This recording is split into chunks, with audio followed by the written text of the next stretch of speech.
একদম সহজ একটি রেসিপি আজকে একটু ভিন্নভাবে তৈরি করে দেখাবো। আসসালামু আলাইকুম, আপনাদের সাথে আছি আমি সমু। আশা করছি সকলে ভালো আছেন। তবে আর কথা বাড়াচ্ছি না, চলুন ঝটপট রেসিপিটা দেখে নেই।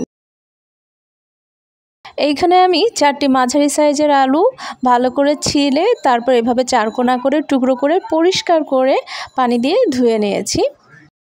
এদিকে চুলার উপরে কড়াইয়ে পানি দিয়ে দিয়েছি, পানি ফুটতে শুরু করেছে। এবার হাফ চা চামচ লবণ দিয়ে দিচ্ছি।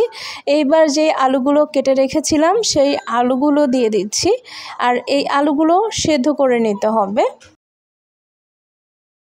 নাস্তাটা দেখা সৌন্দর্যের জন্য আমি এখানে সামান্য একটু ফুড কালার ব্যবহার করছি। এটা টোটালি অপশনাল, আপনারা চাইলেই এটাকে স্কিপ করতে পারেন। জাস্ট দেখার সৌন্দর্যের জন্য আমি এটা ব্যবহার করছি।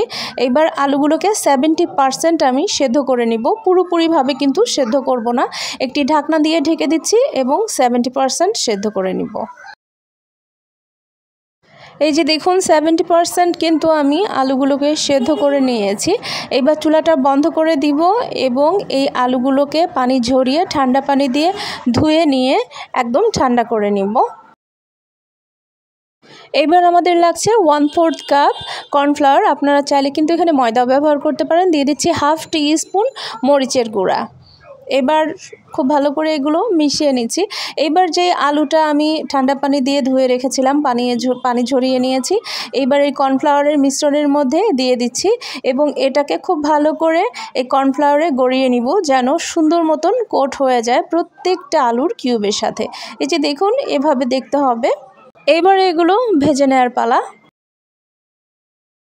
কড়াইয়ে তেল গরম করে নিয়েছি। এবার আমি আলুগুলো ছেড়ে দিচ্ছি, আর তেলগুলো কিন্তু একদম অনেক বেশি গরম করে নিয়েছি আমি, এবং হাই হিটে এগুলোকে ভেজে নিতে হবে ডুবো তেলে।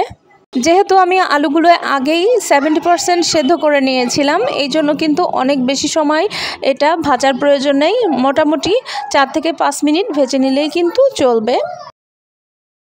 এই যে দেখুন 5 মিনিটের জন্য হাই হিটে রেখে আমি ফ্রেঞ্চ ফ্রাইসগুলো ভেজে নিয়েছি, কিউব ফ্রেঞ্চ ফ্রাইস। এবার আমি এগুলো তুলে নিচ্ছি। দেখতে যে এরকম হয়েছে। চুলাটা বন্ধ করে দিচ্ছি।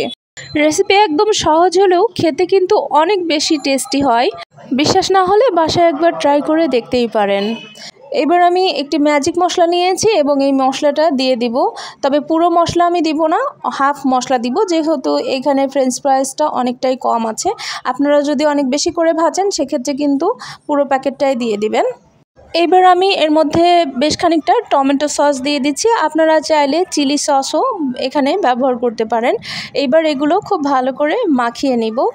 এভাবে ম্যাজিক মশলা এবং সস দিয়ে মাখানোর কারণে এর স্বাদ কিন্তু দ্বিগুণ হয়ে যাবে।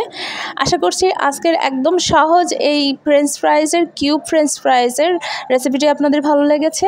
আজ তবে এই পর্যন্তই। দেখা হবে নেক্সট এপিসোডে নতুন কোনো রেসিপির সাথে। সেই পর্যন্ত সবাই ভালো থাকবেন, সুস্থ থাকবেন, আর এতক্ষণ আমার সাথে থাকার জন্য আপনাদেরকে জানাচ্ছি অসংখ্য ধন্যবাদ।